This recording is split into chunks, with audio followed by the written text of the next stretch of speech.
For luring us in through humor and then reminding us that the world is absurd and we have no idea what's going on.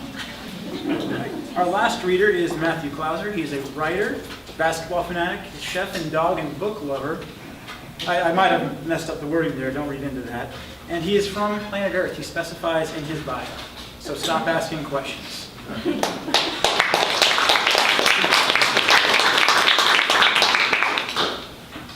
Frank, I'm also going to start halfway through. Good. So this is from my story, El Clavadista, where I'm going to start off. There's an American man on the side of a cliff. Right? We found out to this point in the story he has paid the guard an obscene amount of money to get access to this cliff in Acapulco called La Quebrada, which is a famous place where the cliff divers jump. Sort of on his journey from the bottom of the cliff across the channel, climbing up to where he is now, he's had some memory flashbacks. He keeps seeing the clouds and flashing back to varying things that have happened in his childhood. So we learned from this point that he was a water baby. He seems to have gotten along with his parents, and also that he has had a sort of mysterious accident in his past, which may have been, maybe he chose to do it or not. It's unclear whether or not he was in control at the moment. He crashed through some ice as a kid. The American stopped climbing. The bubbling waves below made him think of the swimming holes he frequented as a teenager in Vermont. The granite there was smoother than the stubbly, weather-pocked precipice that he clung to now. How many times had he squirreled along the slick sides of old quarries in places like Huntington Gorge and Warren Falls? He paid no mind to the forest green plaque at the gorge, the kind used at historical monuments with all the names of the people who drowned there written in big brassy letters. They mostly fell in drunk or went swimming when the current was too strong. He always knew how to gauge the current by sight alone, and despite his inner daredevil, he always knew when not to jump. The bubbles in the channel at La Quebrada were nothing like those of the gorge, but the sheer force of all that ocean pumped it full of ions in a way that Vermont never had. He started climbing again and caught a whiff of scrub and sage as the breeze curled over the top of the cliff above. He pondered the evergreens at Warren Falls, climbing up to his favorite launching pad, clinging onto the roots of trees that jutted straight out from the rocks. The landing area at La Quebrada looked bigger from 60 feet than it had in Vermont. The first day he learned to dive from that height, there was an old man watching him as he paused up among the pines to contemplate and gauge his jump. "Point your head where you want to go," the old man told him. "You can't miss." The American thought about all the times he'd watched the divers on the wide, wide world of sports climb up the same stretch of rocks where he was now. Excuse me.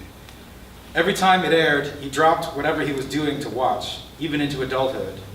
He wanted to be a diver like them, a clavadista. He'd proclaimed Acapulco the center of the universe. He read everything about the divers and their culture, about how the tradition had grown from idle fishermen daring each other to venture higher and higher, how despite the dizzying heights and perilous waters below, there had never been a fatality. He watched Elvis's fun in Acapulco over and over until the day he found out that the so-called king had never set foot in Acapulco, much less braved the waters of La Quebrada. Johnny Weissmuller became his hero after that, not because of his feral disposition or because of their shared love of the water, but because without Weissmuller, his father had told him, the rest of the world might not even be aware of La Quebrada.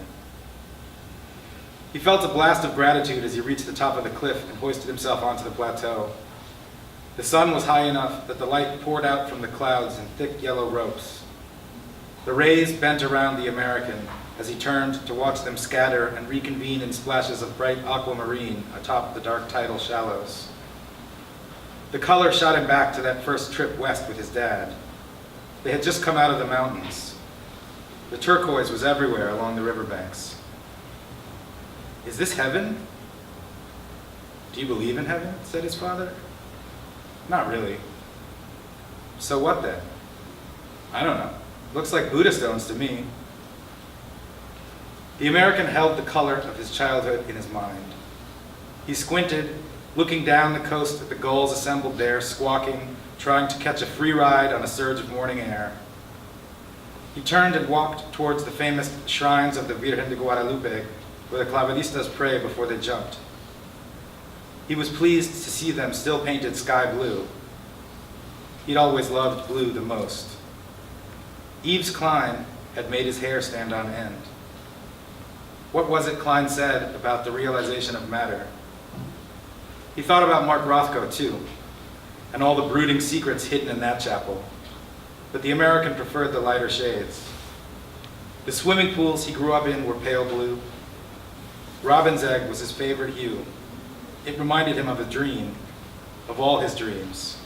And all his dreams were of La Quebrada in the end.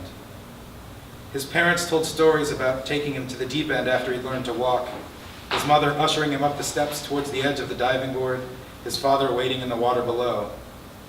They'd never pushed him. The sky above the cliff was fully alive. The clouds rippled like a fistful of coins as birds shot from them, plunging into the surf and filling their beaks with food. The American stood beneath it all, reading the Catholic morning offering that adorned one of the Virgens. He turned and walked back towards the edge, reciting it gently. I unite to thy purity, thy sanctity, thy zeal, and thy love, all my thoughts, words, acts, and sufferings this day, that there may be nothing in me, that there may be nothing in me that does not become. The American had known what he would do, finally, when he heard an interview with one of the clavadistas who said that when he jumped from the rocks at La Quebrada, the 3-second free fall was like dreaming. And it was only when he hit the water that he would be awake again. It's better than dreaming, said the clavadista, because in life, when you dream, you must be asleep. But at La Quebrada, I know I am awake and alive.